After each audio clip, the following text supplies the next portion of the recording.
ಧ್ವನಿಗಿಂತ ಜೋರಾಗಿ ಮಾತನಾಡುತ್ತದೆ. ಮೌನವು ಸಂಬಂಧದಲ್ಲಿ ತಿಳುವಳಿಕೆಯ ಭಾಷೆಯಾಗಿದೆ. ಮೌನದಲ್ಲಿ ನಾವು ಹೆಚ್ಚಾಗಿ ಆಳವಾದ ಸಂಪರ್ಕವನ್ನು ಕಂಡುಕೊಳ್ಳುತ್ತೇವೆ. ಒಂದು ಕ್ಷಣ ಮೌನ 1000 ಪದಗಳಿಗಿಂತ ಹೆಚ್ಚು ಹೇಳಬಲ್ಲದು. ಮೌನವು ಹೃದಯಗಳನ್ನು ಅರ್ಥಮಾಡಿಕೊಳ್ಳುವ ಸೇತುವೆಯಾಗಿದೆ. ಶಾಂತ ಕ್ಷಣಗಳಲ್ಲಿ ಪ್ರೀತಿ ಮೃದುವಾಗಿ ಮಾತನಾಡುತ್ತದೆ. ಪ್ರೀತಿಯ ವಾಗ್ಮಿತೆಯು ಹೆಚ್ಚಾಗಿ ಮಾತನಾಡದಿರುವಲ್ಲಿ ಕಂಡುಬರುತ್ತದೆ. ಮೌನವು ನಿಜವಾದ ಭಾವನೆಗಳು ವಾಸಿಸುವ ಪವಿತ್ರ ಸ್ಥಳವಾಗಿದೆ. ಹಂಚಿಕೊಂಡ ಮೌನವು ಮಾತನಾಡದೆ ಅನುಭವಿಸಿದ ಬಂಧವಾಗಿದೆ. ಮೌನವು ಕೇಳುವಿಕೆಯ ಕಾವ್ಯ. ಪದಗಳು ಖಾಲಿಯಾಗಿರಬಹುದು, ಮೌನವು ಅರ್ಥಪೂರ್ಣವಾಗಿದೆ. ನಿಶ್ಶಬ್ದದಲ್ಲಿ ನೀವು ಹೃದಯದ ಪಿಸುಮಾತುಗಳನ್ನು ಕೇಳುತ್ತೀರಿ. ಮೌನವು ಪ್ರೇಮಿಗಳ ಸಂಗೀತ. ಮೌನ ಎಂದರೆ ಬಿಟ್ಟು ಬಿಡುವ ಕಲೆ. ಕೆಲವೊಮ್ಮೆ ಪ್ರೀತಿಯನ್ನು ಪದಗಳ ಅನುಪಸ್ಥಿತಿಯಲ್ಲಿ ಉತ್ತಮವಾಗಿ ವ್ಯಕ್ತಪಡಿಸಲಾಗುತ್ತದೆ. ಮೌನದಲ್ಲಿ ನಾವು ಹೇಳದಿರುವುದನ್ನು ಪ್ರಶಂಸಿಸಲು ಕಲಿಯುತ್ತೇವೆ. ಮೌನವು ಪ್ರೀತಿಯ ರಹಸ್ಯ ಭಾಷೆಯಾಗಿದೆ. ಒಂದು ಮೌನ ನೋಟವು ಭಾವನೆಗಳ ಸಂಪುಟಗಳನ್ನು ತಿಳಿಸುತ್ತದೆ. ಮೌನದಲ್ಲಿ ಪ್ರೀತಿ ತನ್ನ ಲಯವನ್ನು ಕಂಡುಕೊಳ್ಳುತ್ತದೆ. ಮೌನವು ಬದ್ಧತೆಯ ಮಾತನಾಡದ ಪ್ರತಿಜ್ಞೆ. ಮೌನ ತಿಳುವಳಿಕೆಯೇ ಅತ್ಯಂತ ಮಧುರವಾದ ಸಂಗೀತ. ಮಾತುಗಳು ಮುಸುಕಾಗಬಹುದು, ಆದರೆ ಮೌನ ಉಳಿಯುತ್ತದೆ. ಮೌನವು ಆತ್ಮವು ಮಾತನಾಡುವ ವಿಧಾನವಾಗಿದೆ. ಮೌನದಲ್ಲಿ ನಾವು ಸಂಪರ್ಕದ ಆಳವನ್ನು ಕಂಡುಕೊಳ್ಳುತ್ತೇವೆ. ಹಂಚಿಕೆಯ ಮೌನವು ಆತ್ಮಗಳ ನೃತ್ಯವಾಗಿದೆ. ಮೌನವು ಹೃದಯದ ಆಶ್ರಯ. ಮೌನದಲ್ಲಿ ನಾವು ಸಾಂತ್ವನವನ್ನು ಕಂಡುಕೊಳ್ಳುತ್ತೇವೆ. ಮೌನವು ಪ್ರೀತಿ ಬೆಳೆಯುವ ಸ್ಥಳವಾಗಿದೆ. ಮೌನ ಸಂಭಾಷಣೆಯು ಸಾಮಾನ್ಯವಾಗಿ ಅತ್ಯಂತ ಆಳವಾದ್ದಾಗಿರುತ್ತದೆ. ಮೌನವು ಒಂದು ಕ್ಷಣದ ಕಾವ್ಯ. ನಿಶ್ಶಬ್ದದಲ್ಲಿ ನಾವು ಪ್ರೀತಿಯ ಹೃದಯ ಬಡಿತವನ್ನು ಕಂಡುಕೊಳ್ಳುತ್ತೇವೆ. ಮೌನವು ತಿಳುವಳಿಕೆಯ ಪ್ರತಿಧ್ವನಿ. ಶಾಂತ ಮನಸ್ಸು ಪ್ರೀತಿಯ ಹೃದಯವನ್ನು ಘೋಷಿಸುತ್ತದೆ. ಮೌನದಲ್ಲಿ ಆತ್ಮವು ತನ್ನ ಪ್ರತಿಬಿಂಬವನ್ನು ಕಂಡುಕೊಳ್ಳುತ್ತದೆ. ಮೌನವು ಕಾಲಾತೀತ ಸಂಪರ್ಕದ ಭಾಷೆಯಾಗಿದೆ. ಹಂಚಿಕೆಯ ಮೌನವು ಅನ್ಯೋನ್ಯತೆಗೆ ಸೇತುವೆಯಾಗಿದೆ. ಮೌನದಲ್ಲಿ ಪ್ರೀತಿ ಸೌಮ್ಯವಾದ ಉಪಸ್ಥಿತಿಯಾಗುತ್ತದೆ.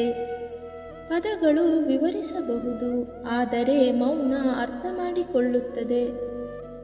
ಮೌನವು ನಿಜವಾದ ಒಡನಾಟದ ಸಿಂಫನಿ. ಮೌನ ವಿರಾಮವು ಪ್ರೀತಿಯ ವಿರಾಮ ಚಿಹ್ನೆಯಾಗಿದೆ. ನಿಶ್ಶಬ್ದದಲ್ಲಿ ನಾವು ಪ್ರೀತಿಯ ಶಬ್ದವನ್ನು ಮೆಚ್ಚಿಕೊಳ್ಳಲು ಕಲಿಯುತ್ತೇವೆ. ಮೌನವು ಪವಿತ್ರ ಸ್ಥಳವಾಗಿದ್ದು ಅಲ್ಲಿ ತಿಳುವಳಿಕೆ ಅರಳುತ್ತದೆ. ಹಂಚಿಕೆಯ ಮೌನವು ಪರಸ್ಪರ ಭರವಸೆಯಾಗಿದೆ. ಮೌನದಲ್ಲಿ ಪ್ರೀತಿ ತನ್ನದೇ ಆದ ಅಭಿವ್ಯಕ್ತಿಯನ್ನು ಕಂಡುಕೊಳ್ಳುತ್ತದೆ. ಮೌನವು ಹೃದಯದ ಭಾಷೆಯಾಗಿದೆ. ಕೆಲವೊಮ್ಮೆ ಮೌನವೇ ಅತ್ಯುತ್ತಮ ಪ್ರತಿಕ್ರಿಯೆ. ಮೌನ ಉಪಸ್ಥಿತಿಯು ಒಂದು ಪ್ರಬಲ ಶಕ್ತಿ. ಮೌನವು ಆಳವಾದ ಸಂಪರ್ಕದ ಪಾಲುದಾರ. ನಿಶ್ಶಬ್ದದಲ್ಲಿ ಪ್ರೀತಿ ತನ್ನ ಅನುರಣನವನ್ನು ಕಂಡುಕೊಳ್ಳುತ್ತದೆ. ಮೌನವು ಪ್ರಸ್ತುತವಾಗಿರುವ ಕಲೆ. ಹಂಚಿಕೊಂಡ ಮೌನ ಎರಡು ಹೃದಯಗಳ ನೃತ್ಯ. ಮೌನದಲ್ಲಿ ಪ್ರೀತಿಯನ್ನು ಕೇಳುವುದಕ್ಕಿಂತ ಹೆಚ್ಚಾಗಿ ಅನುಭವಿಸಲಾಗುತ್ತದೆ. ಮೌನವು ಭಾವನಾತ್ಮಕ ಬುದ್ಧಿವಂತಿಕೆಯ ಭಾಷೆ. ಮಾತುಗಳು ಎಡವಬಹುದು, ಆದರೆ ಮೌನ ಸ್ಥಿರವಾಗಿರುತ್ತದೆ. ಮೌನವು ಹಂಚಿಕೆಯ ತಿಳುವಳಿಕೆಯ ಕಾವ್ಯವಾಗಿದೆ. ಶಾಂತ ಕ್ಷಣವು ಹಂಚಿಕೊಂಡ ನಿಧಿ. ಮೌನದಲ್ಲಿ ಪ್ರೀತಿ ಸೂಕ್ಷ್ಮ ಹೂವಿನಂತೆ ತೆರೆದುಕೊಳ್ಳುತ್ತದೆ. ಮೌನವು ಪ್ರೀತಿಯನ್ನು ಉಸಿರಾಡುವ ಸ್ಥಳವಾಗಿದೆ. ಹಂಚಿಕೊಂಡ ಮೌನವು ಹೃದಯದ ಭಾಷೆಯಲ್ಲಿ ಸಂಭಾಷಣೆಯಾಗಿದೆ. ಮೌನದಲ್ಲಿ ನಾವು ಸಂಪರ್ಕದ ಸಾರವನ್ನು ಕಂಡುಕೊಳ್ಳುತ್ತೇವೆ. ಮೌನವು ಒಡನಾಟದ ಅಘೋಷಿತ ಒಪ್ಪಂದವಾಗಿದೆ. ಮಾತುಗಳು ಮುರಿಯಬಹುದು, ಆದರೆ ಮೌನ ಸುಧಾರಿಸುತ್ತದೆ.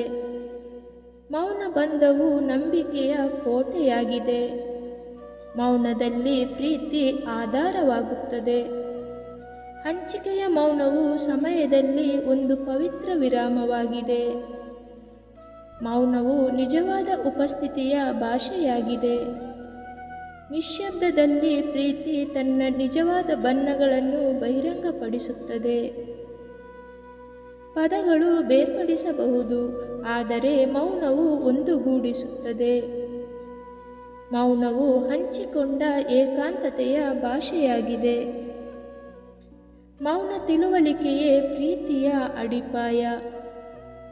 ಮೌನದಲ್ಲಿ ನಾವು ಕೇಳುವ ಕಲೆಯನ್ನು ಕಂಡುಕೊಳ್ಳುತ್ತೇವೆ. ಮೌನವು ಪರಸ್ಪರ ಗೌರವದ ಪವಿತ್ರ ಸ್ಥಳವಾಗಿದೆ. ಹಂಚಿಕೆಯ ಮೌನವು ಆತ್ಮೀಯರ ಬಂಧವಾಗಿದೆ. ಮೌನದಲ್ಲಿ ಪ್ರೀತಿ ಹೃದಯದ ಮಧುರವಾಗುತ್ತದೆ. ಮೌನವು ಪರಸ್ಪರ ತಿಳುವಳಿಕೆಯ ಕಾವ್ಯ. ಮಾತುಗಳನ್ನು ಮರೆತು ಬಿಡಬಹುದು, ಆದರೆ ಮೌನ ಉಳಿಯುತ್ತದೆ. ಮೌನವು ಆಳವಾದ ಸಂಪರ್ಕದ ವಾಗ್ಮಿತೆಯಾಗಿದೆ.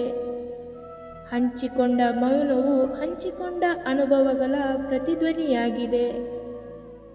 ಮೌನದಲ್ಲಿ ಪ್ರೀತಿಯು ಕಾಲದ ಬಟ್ಟೆಯಲ್ಲಿ ಹೆಣೆಯಲ್ಪಟ್ಟಿದೆ. ಮೌನವು ಕಾಲಾತೀತ ಪ್ರೀತಿಯ ಭಾಷೆ. ಮೌನವು ನಿಜವಾದ ಸಂಪರ್ಕದ ಸಂಗಾತಿ. ಮೌನ ಉಪಸ್ಥಿತಿಯು ಭಕ್ತಿಯ ಭಾಷೆಯಾಗಿದೆ. ಮೌನದಲ್ಲಿ ಪ್ರೀತಿ ಶಾಶ್ವತ ಪ್ರತಿಧ್ವನಿಯಾಗುತ್ತದೆ. ಮೌನವು ಹೃದಯಗಳ ನಡುವಿನ ಸೇತುವೆಯಾಗಿದೆ. ಪದಗಳು ತಪ್ಪಬಹುದು, ಆದರೆ ಮೌನ ಗುರಿ ಮುಟ್ಟುತ್ತದೆ. ಮೌನವು ಹಂಚಿಕೆಯ ದುರ್ಬಲತೆಯ ಕಾವ್ಯವಾಗಿದೆ. ಹಂಚಿಕೆಯ ಮೌನವು ಒಡನಾಟದ ಮಾತನಾಡದ ಒಪ್ಪಂದವಾಗಿದೆ. ಮೌನದಲ್ಲಿ ಪ್ರೀತಿಯು ಆತ್ಮದ ಹೃದಯ ಬಡಿತವಾಗಿದೆ. ಶಾಂತವಾದ ತಿಳುವಳಿಕೆಯು ಬಲವಾದ ಸಂಬಂಧದ ಅಡಿಪಾಯವಾಗಿದೆ. ಮೌನವು ನಂಬಿಕೆ ಬೆಳೆಯುವ ಪವಿತ್ರ ಸ್ಥಳವಾಗಿದೆ. ನಿಶ್ಶಬ್ದತೆಯಲ್ಲಿ ಪ್ರೀತಿ ತನ್ನ ಬೇರುಗಳನ್ನು ಕಂಡುಕೊಳ್ಳುತ್ತದೆ. ಮೌನವು ಶಾಶ್ವತ ಸಂಪರ್ಕದ ಭಾಷೆಯಾಗಿದೆ. ಹಂಚಿಕೆಯ ಮೌನವು ಹೃದಯಗಳನ್ನು ಅರ್ಥ ಮಾಡಿಕೊಳ್ಳುವ ಸೇತುವೆಯಾಗಿದೆ. ನೋವುಂಟು ಮಾಡುವ ಮಾತುಗಳು ಆಯುಧಗಳಿಗಿಂತ ಚೂಪಾಗಿರುವವು. ಅವುಗಳನ್ನು ಮನಸ್ಸಿಗೆ ಹತ್ತಿರವಾದವರ ಮೇಲೆ ಬಳಸಬೇಡ, ತಡೆದುಕೊಳ್ಳಲಾರರು. ಧೈರ್ಯದಿಂದ ಇರಿ, ಶಾಂತಿಯಿಂದ ಇರಿ, ಸಮಾಧಾನದಿಂದ ಇರಿ. ಖಂಡಿತವಾಗಿಯೂ ಎಲ್ಲವೂ ಒಳ್ಳೆಯದೇ ಆಗುತ್ತದೆ. ಇವೆಲ್ಲವುಗಳಲ್ಲಿ ನಿಮಗಿಷ್ಟವಾದ ಸೂಕ್ತಿಯನ್ನು ಕಮೆಂಟ್ ಮುಖಾಂತರ ತಿಳಿಸಿ. ವಿಡಿಯೋ ಇಷ್ಟವಾದಲ್ಲಿ ಸಬ್ಸ್ಕ್ರೈಬ್ ಮಾಡಿ, ಲೈಕ್ ಮಾಡಿ. ಧನ್ಯವಾದಗಳು.